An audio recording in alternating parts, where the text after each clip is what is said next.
Good afternoon. I'm very happy to be here. I arrived this morning from New York, so I think I'm the only native English speaker so far who's spoken, but I have a lot of notes just in case I need them. Thank you for that kind introduction. And thank you, Roman, because I think that is the most succinct account of the angels and demons of our nature that I've ever heard. It was brilliant.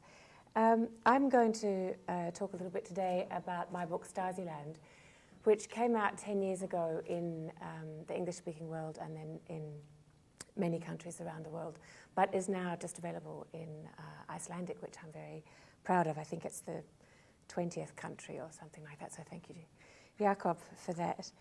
I'm going to talk about some of the people that I wrote about in Stasiland. They were people who resisted the East German communist regime, and I'm going to talk about why they are not, at the moment, being honoured in Germany, why I think that is happening, and also about why, for me, this work against forgetting is the most important work that I could be doing. It's now a full generation, nearly 23 years since the Berlin Wall fell. So I think that a conference like this is a fantastic opportunity to re-examine where we are a generation later. In some ways, I was always being told when I was writing Stasiland in the 90s, it's too soon to write this, people are too sensitive about it, or by many Germans, we know everything that happened during those 40 years, what are you doing? There's nothing left to write. So I operated between those two extremes. Stasiland is a book about four main people, apparently ordinary, but actually quite extraordinary people, living at different times during that 40-year period of socialist rule. One is Miriam Weber, who as a 16-year-old tried to escape climbing the Berlin Wall for complicated reasons. Another is Frau Pohl, a housewife and a dental nurse living in Germany who had a baby in 1961. The baby was being cared for in a hospital in the western suburbs of Berlin. And in August, when the war went up, she was separated from that extremely sick child. She then was unable to reach the baby and not allowed to go by the Stasi, no visits, nothing. And she started trying to get out of the country. So the book contains also her life story. It's a story, really, of making dissidents out of your children and your housewives and the very ordinary people. There are four in the book. The third one is a fantastic man who's died now, as has Frau Pohl. I suppose that's a sign of the generation going on, who was the Eastern Bloc's version of Mick Jagger, or so he said. He was a louche alcoholic, very famous rock star called Klaus Renft. And when he once applied for permission to continue to perform with his group, the committee chairwoman, he had in communist countries you had to get permission to perform, declared to his face to him that he no longer existed. And his story in my book is about what happens to you when you are declared to no longer exist in a place like East Germany. These people are my heroes. They refused to betray those around them and collaborate with the regime, even though they knew it might cost them their sanity, their freedom, or their lives. Stasiland is an intimate exploration of human conscience and human courage. On the other side, Stasiland is a book about former Stasi men. So these are the secret police officers. They were men who accepted the politics of their day as a reality that could not, or perhaps should not, be changed. They worked within it. Some people might say that they were sensible to do that, like the opportunists Roman is talking about. If you wanted a career, an education for your children, a safe life, or even a holiday in Yugoslavia, you might then spy on your family and friends, open the boots of cars in transit to West Berlin, or spread disinformation in West Germany to manipulate the parliamentary votes there, which happened in 1972. My book is about how those men deal with their loss of power and about the kinds of contortions of conscience that they had to undertake to remain upright when the regime failed. In order to fully appreciate the courage of the people that I was really interested in, which I'm going to describe a little, it's worth reminding ourselves what they were up against when they refused to inform or betray or tried to escape and so on. The East German government maintained its power by subjecting people to fear and intimidation by the secret police. People were turned into informers or collaborators for the Stasi in order to stay safe from the Stasi. There were at least one informer for every 50 people. By CIA estimates, 1 person in 7. So in this room there would have been several of us who would later go and talk to a handler and say, did you hear what so-and-so muttered at the coffee, and so on and so forth. It was a way of making sure no one could trust anyone else or say anything out loud. In the early days, there were many deaths, or as they called it, liquidations of opponents in the early days of the GDR regime.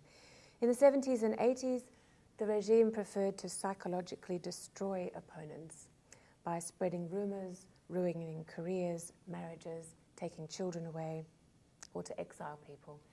East Germany was the only country in the Eastern Bloc which could expel its malcontents, dissidents, writers and intellectuals into West Germany, because the West Germans maintained the view that all of those Germans were automatically entitled to citizenship in West Germany. So I actually came to looking at this while I was an undergraduate in West Berlin, because in the late 80s, well, 87, 88, so just before the wall fell, I fell in with a group of former East Germans who were writers and painters mainly, who had been exiled from their own country. And we would sit having coffee in West Berlin, and at the end of the street was the wall.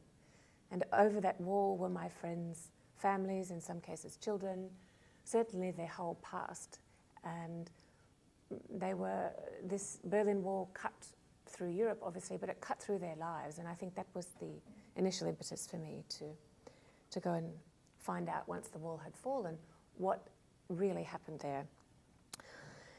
The Stasi's practical methods demonstrate an institutional pathology of inventive malice and utter disregard for human dignity. The Stasi broke into flats and stole people's underwear, bottling it as smell samples so they could train a dog to recognize your scent by your bodily odor. I've seen these jars. My book is full of black humor and ironies. The ironies are not actually funny, they're only funny on the surface. But one of them is that shortly after the wall fell, I went into the Leipzig Stasi kind of warehouse, where there were row upon row of these jars, which looked like the jars that you make jam in.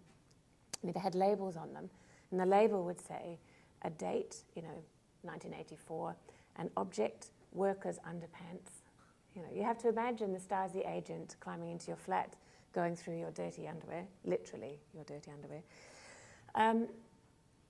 When I saw them, these jars were empty.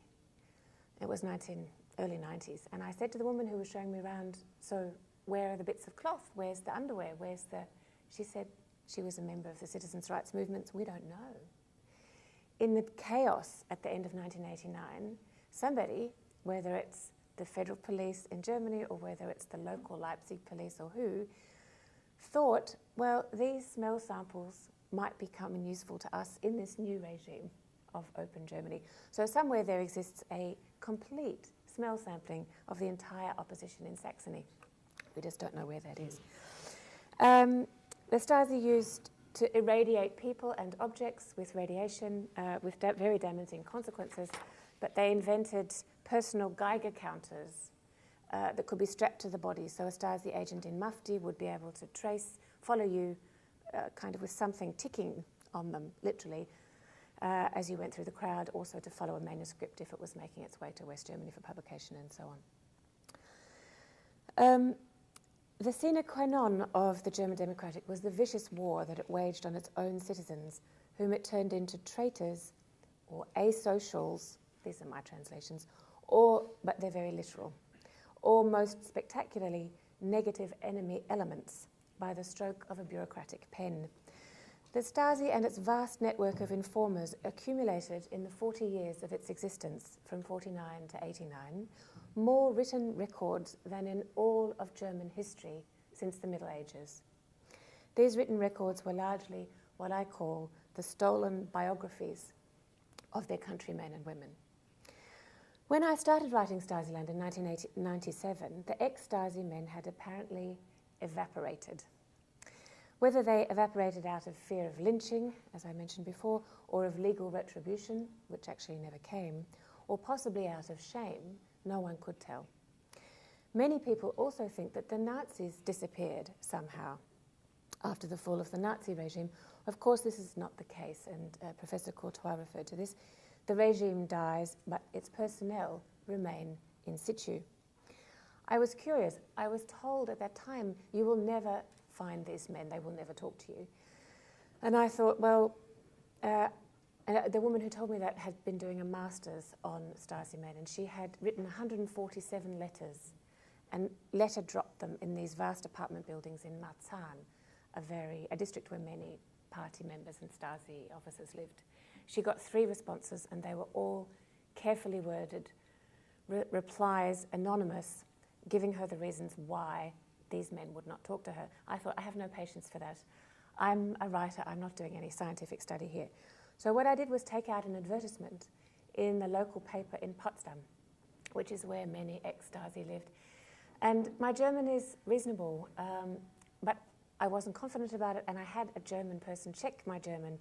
Anyway, despite my care in having the wording of this advertisement checked, what it actually said was, Australian writer seeks Stasi men, view conversation, publication in English or something. And it had my home phone number. At that time, we didn't have mobile phones. I certainly didn't have enough money to have one, even if they had existed. So I had the phone of the flat that I was living in Berlin, and it just rang hot, to my surprise, day or night, with anonymous, sometimes heavy breathing, sometimes very anxious men wanting to tell me their story. So I made a series of assignations with Stasi men, and they are in the book. They range from the kind of fairly ridiculous, where somebody won't give me his name, says, I'll meet you at 1500 hours outside the church in Potsdam. I will be the one with the Potsdamer Allgemeine rolled up under my left arm, and so on and so forth. I said, well, I'll be the woman with the tape recorder. To, the ridiculous, where a man one of them very solemnly handed me a beautiful little East German edition of the Communist Manifesto, and said at the end of our talk, perhaps now you can go and sow the seeds of socialism in a corner of the world where people are not prejudiced against us, meaning Australia. So I think all of the Stasi men to whom I sent the book before it was published were disappointed. They were in fact so disappointed, well, I'll explain later how I know that they were so disappointed. Now there's a battle waging in Germany about how the GDR is going to be remembered. The former cadres would like it to be remembered as some kind of benign leftist social welfare experiment, idealistic and well-intentioned in looking after people from cradle to grave, if perhaps a tad overzealous in its implementation. Former human rights activists, political prisoners, and historians of left and right would have it remembered as it was. Then it might serve as a warning to future generations about the dual seductions of belief and obedience. Have I got till 2:45? I've got till 4:45. Oh, excellent. A growing degree of what's called in German Ostalgie, which is this wonderful combined word combining nostalgia and the East, Ost, so it's nostalgia for the East, is, I think, a toxic rose-coloured fantasy, and it infects representations of the late GDR.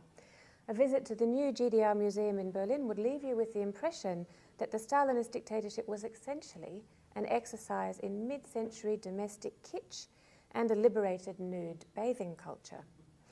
For €54, you can stay in the Stasi suite of a hotel, offering you an Eastern experience, minus the interrogation or arbitrary imprisonment.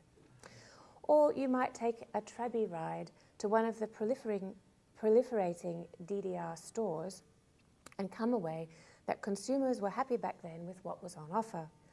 I've heard countless examples of the insidious misremembering of those who can't afford things in a capitalist society, wanting to go back to a past where there was nothing to buy and nowhere to go, and anyone who complained about that could have their life destroyed.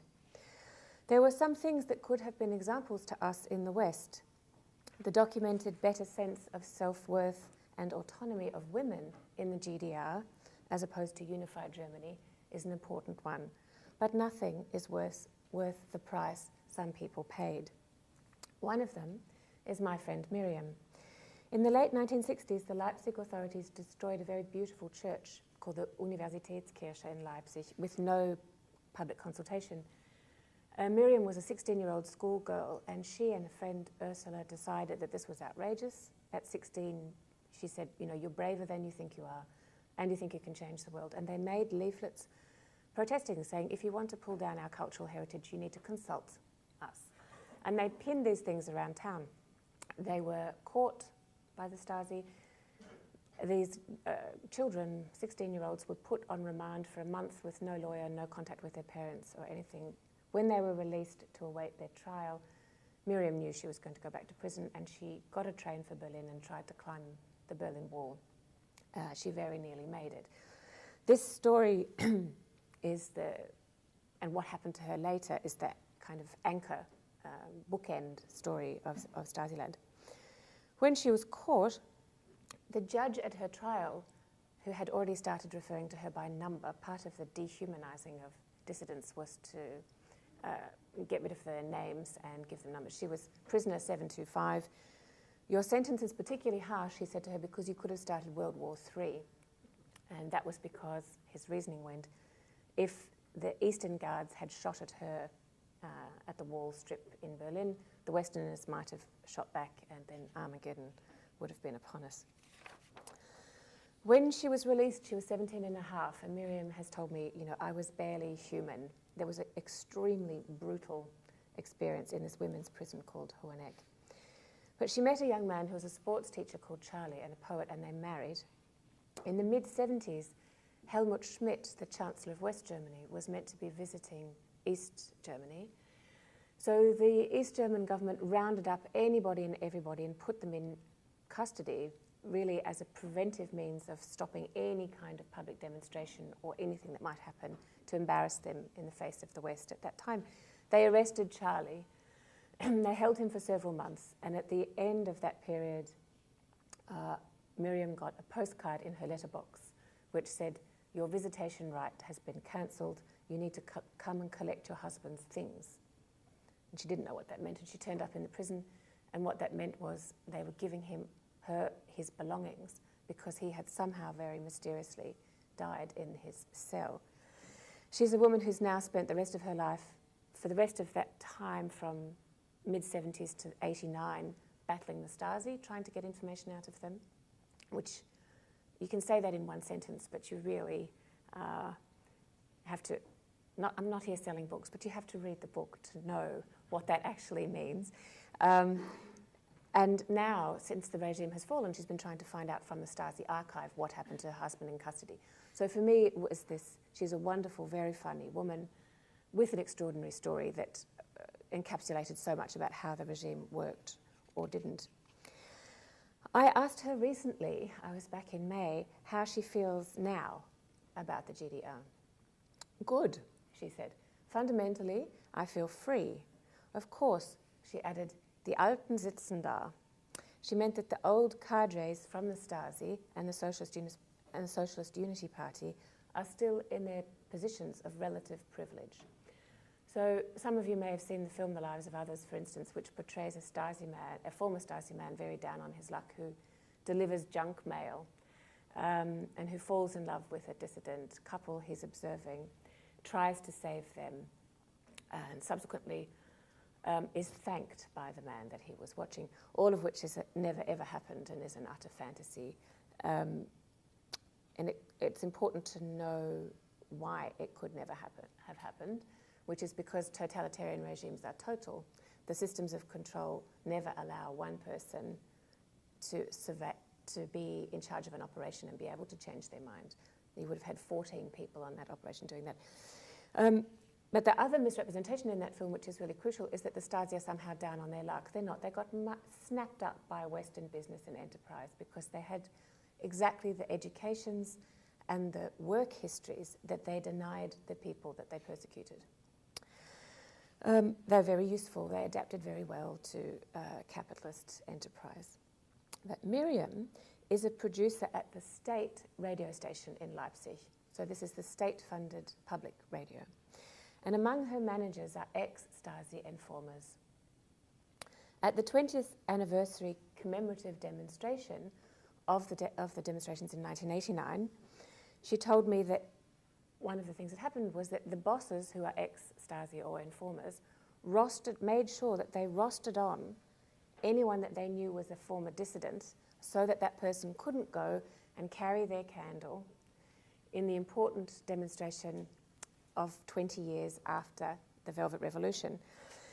Miriam laughed about it. She has a gift of distilling humour from the blackest of ironies, I think so as to ward off despair. She said, it's right, though, in a way, you know, that they went to the demonstrations in 2009 and we didn't, because they were there in the crowd 20 years ago. They were there as informers.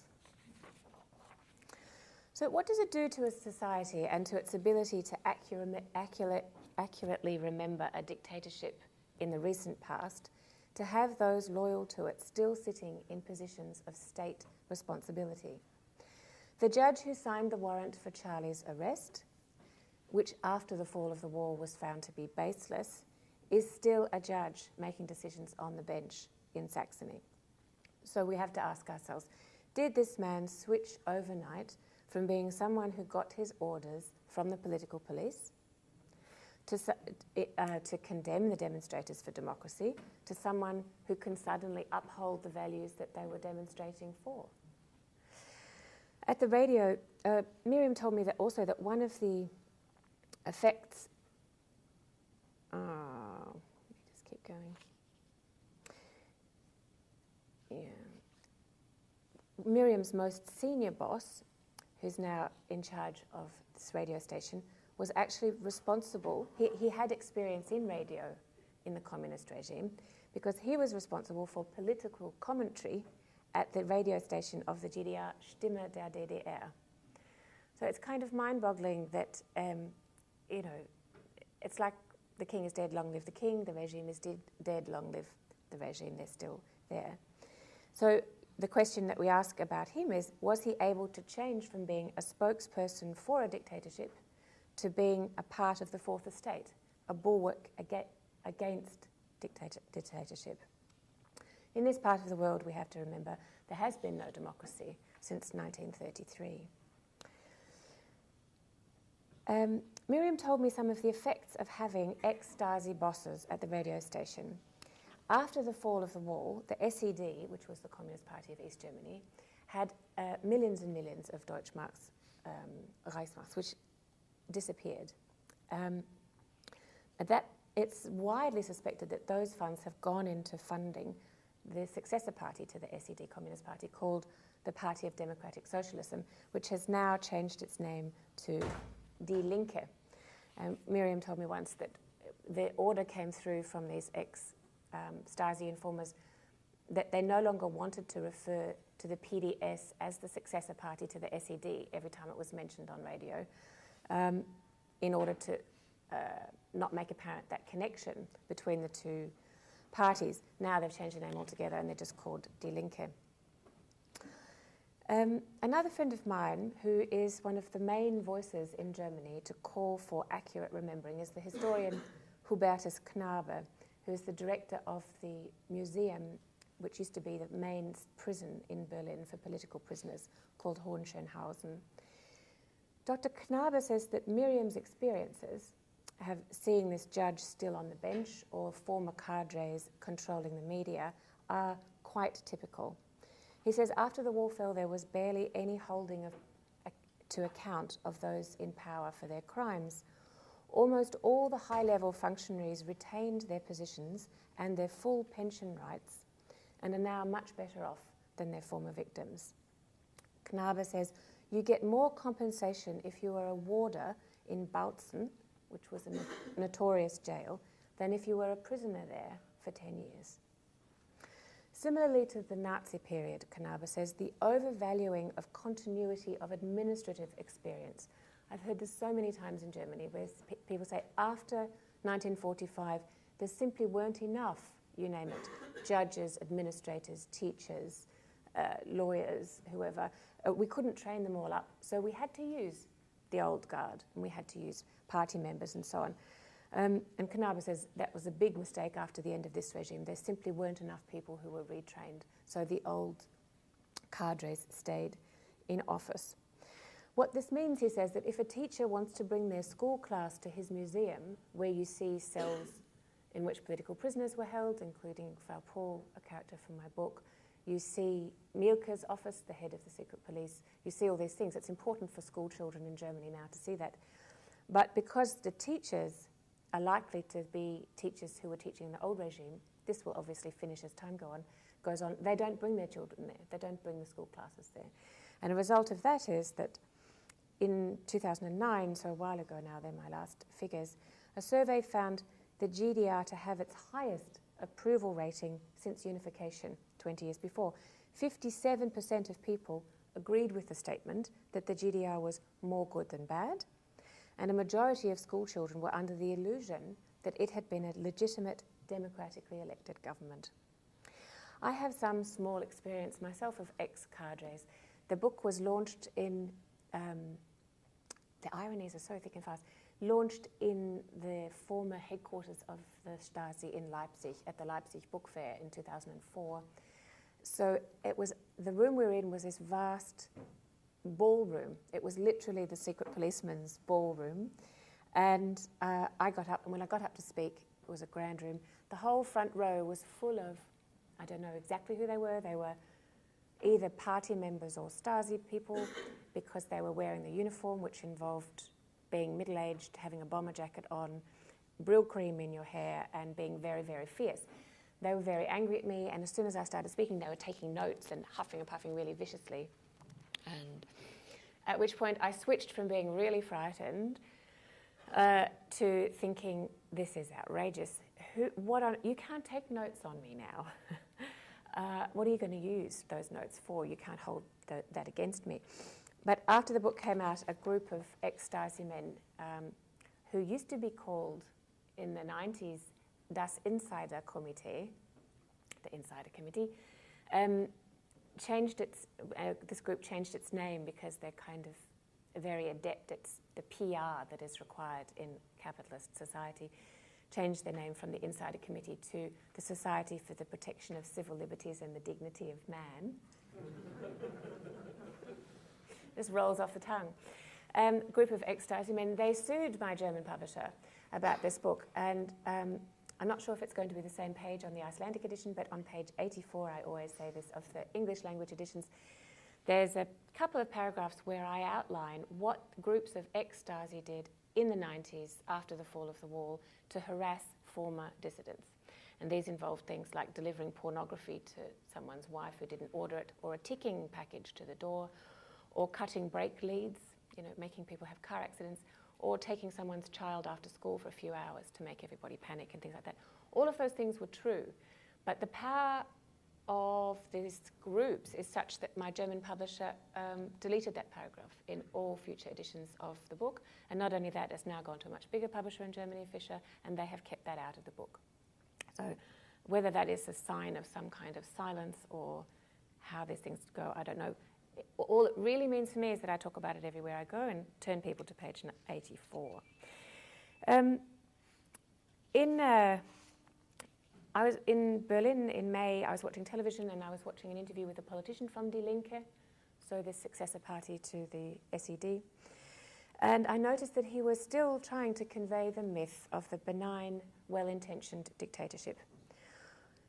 He extolled the universal free childcare in the GDR, healthcare and education, the low rents and affordable food prices, Of course, he said, some mistakes were made. When he said this, it rang in my ears, because I remember long ago speaking to people who had lived through the Nazi regime, and I'll never forget one of them saying to me, well, that stuff with the Jews went too far, but that aside, they were good times. There was no unemployment, we built the freeways, and so on and so on. I think that this instrumental use of people, which Roman was describing so well, for a greater mythologized cause, whether of right or left, of Aryan purity or a master race or a communist utopia, is something that goes against the basic humanity of the individual. Goethe said, long before Germany's catastrophic 20th century, nations, like human beings, are unaware of the workings of their inner nature, and ultimately we are surprised, even astounded, at what emerges. To write of any nation, as many of us have, is to intervene in its history in one way or another. It's to eliminate certain silences, to spotlight certain struggles. If you've been able to tap into what it is to be human, which is after all the job of a writer, you're writing for people in similar situations all over the world. I think that the story of resistance to illegitimate dictatorial power, which is also the subject of my latest book, which is a novel coming out of the Nazi period, I think that this theme of resistance to illegitimate power is eternal, and I think it's universal. I could have written both my books with differences of surface detail about situations throughout history or indeed now. I could have set them in Russia or China or Libya or Burma or North Korea, Argentina or any number of other countries where power is concentrated in an unelected government and sustained by force using an internal security service. As Lord Acton had it, power tends to corrupt and absolute power corrupts absolutely. So just to finish, the details change, but the forces in play remain the same, as do the extraordinary and more ordinary human responses, conscience and courage on the one hand, and capitulation and compromise on the other. My books are works of art, obviously, or are trying to be, but they are also acts of witnessing.